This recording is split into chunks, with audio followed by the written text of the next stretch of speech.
الشیطان الرجیم بسم اللہ الرحمن الرحیم۔ سورہ المؤمن کی آیت نمبر 65 ہے۔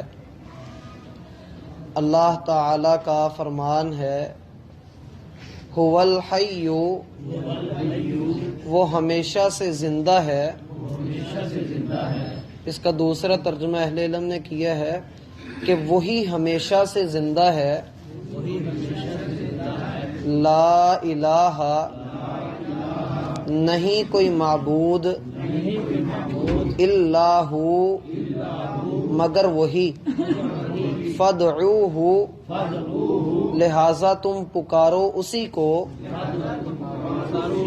مخلصین، خالص کرتے ہوئے، لہ الدین، اسی کے لیے بندگی کو، الحمدللہ، سب تعریفیں اللہ کے لیے ہیں، رب العالمین، جو تمام جہانوں کا رب ہے۔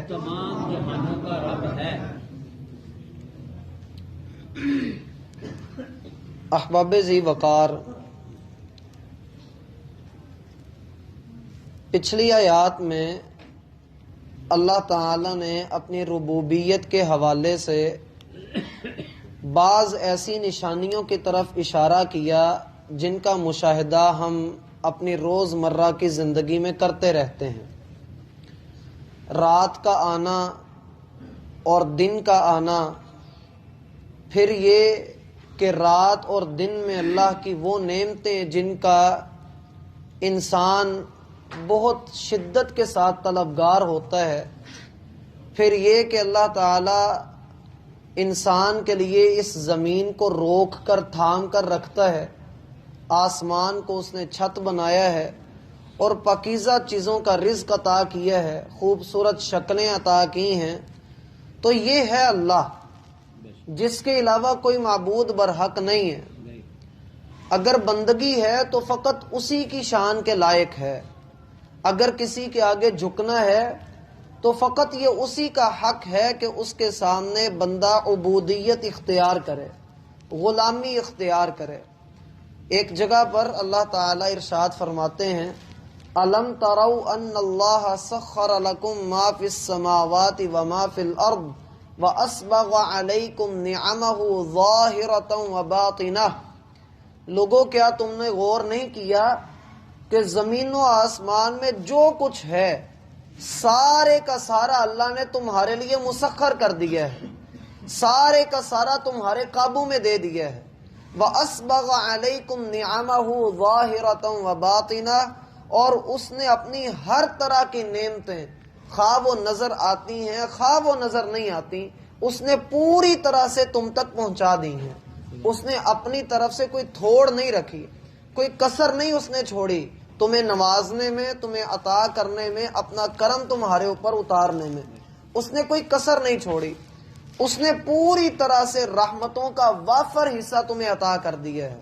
اور میرا بھائی، اللہ کی بہت بڑی رحمت ہے، اللہ کی بہت بڑی نعمت ہے کہ انسان اپنی زندگی کے کچھ لمحات کو اللہ کی توحید سیکھنے میں صرف کرے، اللہ تعالیٰ کی معرفت کو سیکھنے میں، اس کو جاننے میں، اس کو پہچاننے میں اور اس کی عبادت کرنے میں وہ اپنے لیے وقت نکالے، اپنے رب کے لیے وقت نکالے، تو ایسا بندہ اللہ کی رحمت کا بہت ہی زیادہ طلبگار ہوتا ہے۔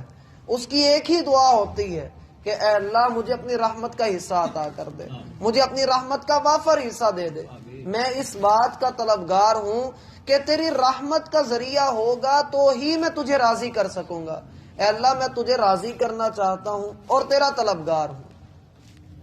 جب بندہ اللہ سبحانہ و تعالی کی معرفت کو حاصل کرتا ہے تو پھر ایک بات اسے اور سمجھائی جاتی ہے کہ اللہ وہ ذات ہے جو ہمیشہ سے ہی زندہ ہے، وہ تب سے ہے جب سے کوئی نہیں تھا، وہ ہمیشہ سے ہے، ہمیشہ رہے گا، ساری چیزوں کو فنا ہے، اور باقی رہنے والی ذات فقط اللہ کی ذات۔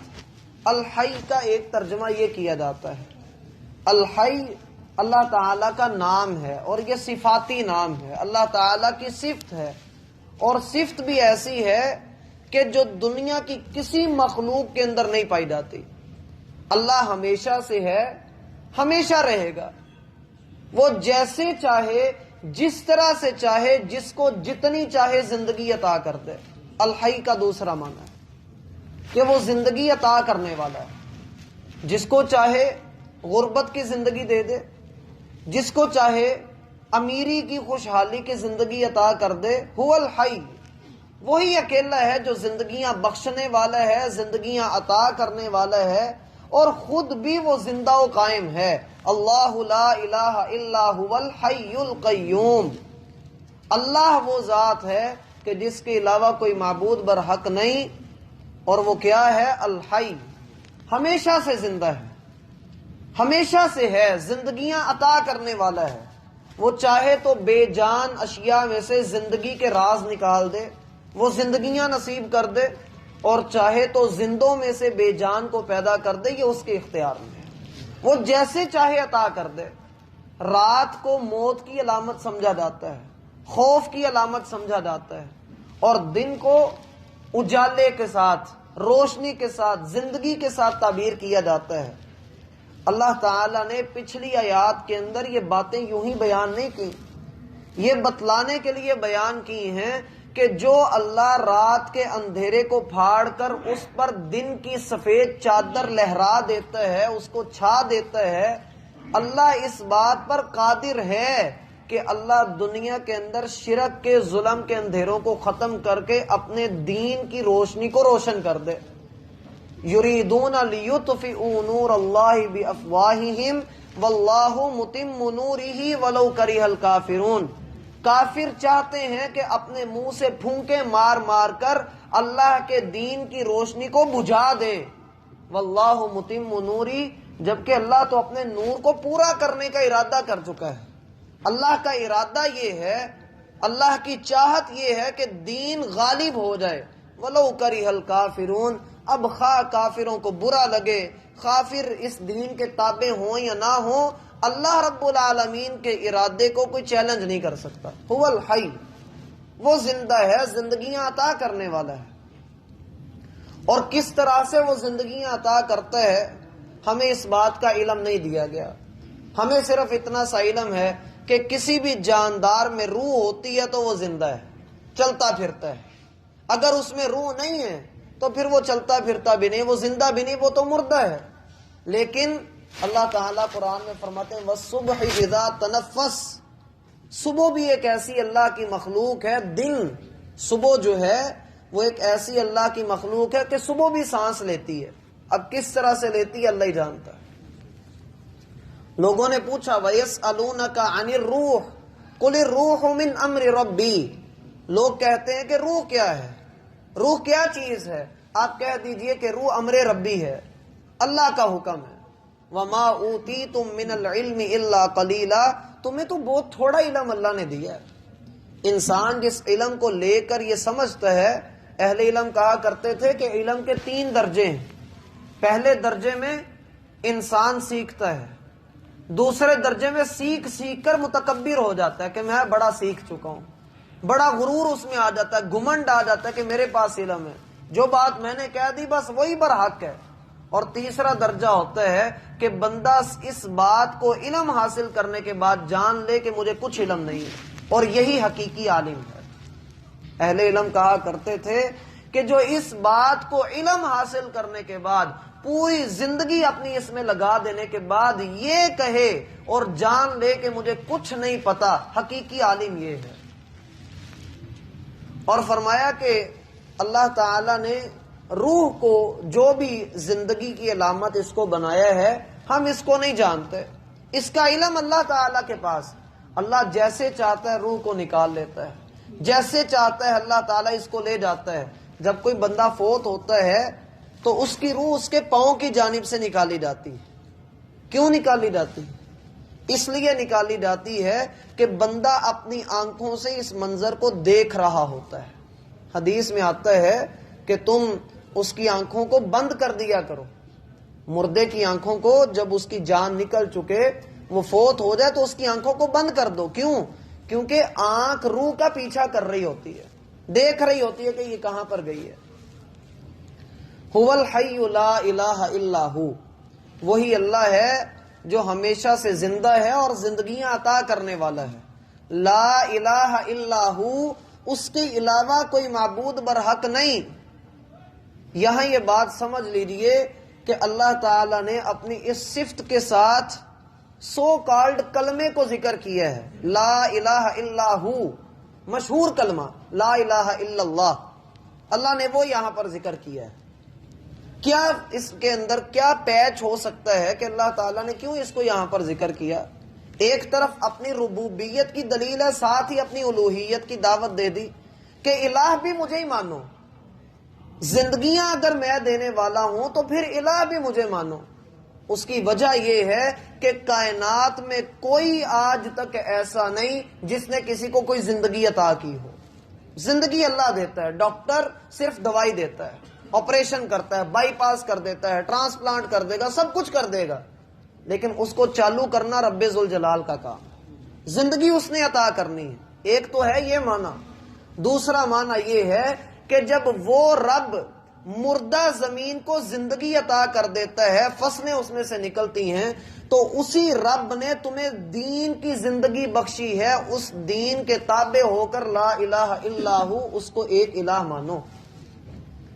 جب ایک الہ مان چکو فدعوہ مخلصین لہ الدین، پھر خالص بندگی کو اسی کے لیے کر دو، خالص بندگی اس کے لیے کرو اور اسی سے دعائیں کرو. اس سورت کا بنیادی موضوع دعا ہے کہ جب تم دعا کرو تو بندگی خالص اللہ کے لیے ہو، اللہ کے سوا کسی اور کے نام پر بندگی نہ ہو. الدین کا جو لفظ یہاں پر میرا بھائی آیا ہے سورہ الزمر کے آغاز میں، جو اس سے پہلے ہم نے سورت پڑھی تھی، سورہ الزمر کے آغاز میں، اور سورہ المؤمن جو ہم پڑھ رہے ہیں اس کی آیت نمبر 14 میں بھی یہ لفظ آیا تھا. تو میں نے الدین کے بارے میں ایک بات آپ کو بتائی تھی. کسی کو پتا ہو الدین کے قرآن میں کتنے معنوں میں الدین آیا ہے؟ پتا ہے کسی کو؟ کیوں جی؟ الدین قرآن میں کتنے معنوں میں آیا؟ دیکھ لیں پھر. 6 معنوں میں. الدین قرآن میں 6 معنوں کے ساتھ آیا ہے. تو یہاں پر دین بندگی کے معنوں میں. جب ہم کہتے ہیں مالک یوم الدین تو ہم یہ ترجمہ کرتے ہیں کہ وہ قیامت کے دن کا مالک ہے، یا یہ ترجمہ کرتے ہیں کہ وہ بندگی کے دن کا مالک ہے؟ قیامت کے دن کا مالک ہے کرتے ہیں. تو وہاں پر دین قیامت کے دن کے معنوں میں ہے.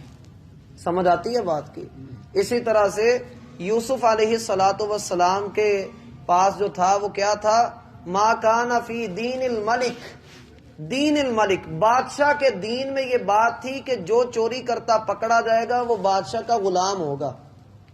ایسے ہی ہے، بادشاہ کے قانون کے اندر یہ بات تھی. دین بمانا قانون. ارأیت الذی یکذب بالدین، آپ نے اس شخص کو دیکھا ہے جو دین کو جھٹلاتا ہے. یہاں دین کیا ہے؟ فذلک الذی یدعو الیتیم، جو یتیم کو دھتکارتا ہے.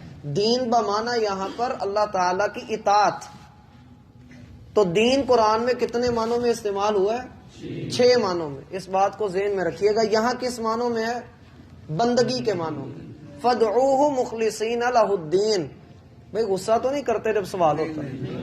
یہ اس لیے کرتا ہوں کہ اس سے بات یاد رہ جاتی ہے.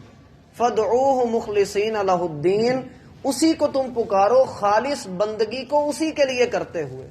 کہ جب پکارنا اللہ تعالیٰ کو ہے تو پھر یہ خیال کر لینا کہ تمہارے پاس کوئی کسی قسم کی شرک کی بات نہ ہو. یہاں ایک بات سمجھ لیں پھر بات کو ختم کرتے ہیں. میرا بھائی، اللہ کو کسی قوم سے اور کسی بندے سے کوئی محبت نہیں ہے. اللہ کو محبت ہے اپنے قانون سے. جو اللہ کے قانون کو مان لے اس کو اللہ سے محبت اور اللہ کو اس سے محبت. انبیاء کرام نے اللہ کے قوانین کو مانا تو وہ اللہ کے محبوب بن گئے.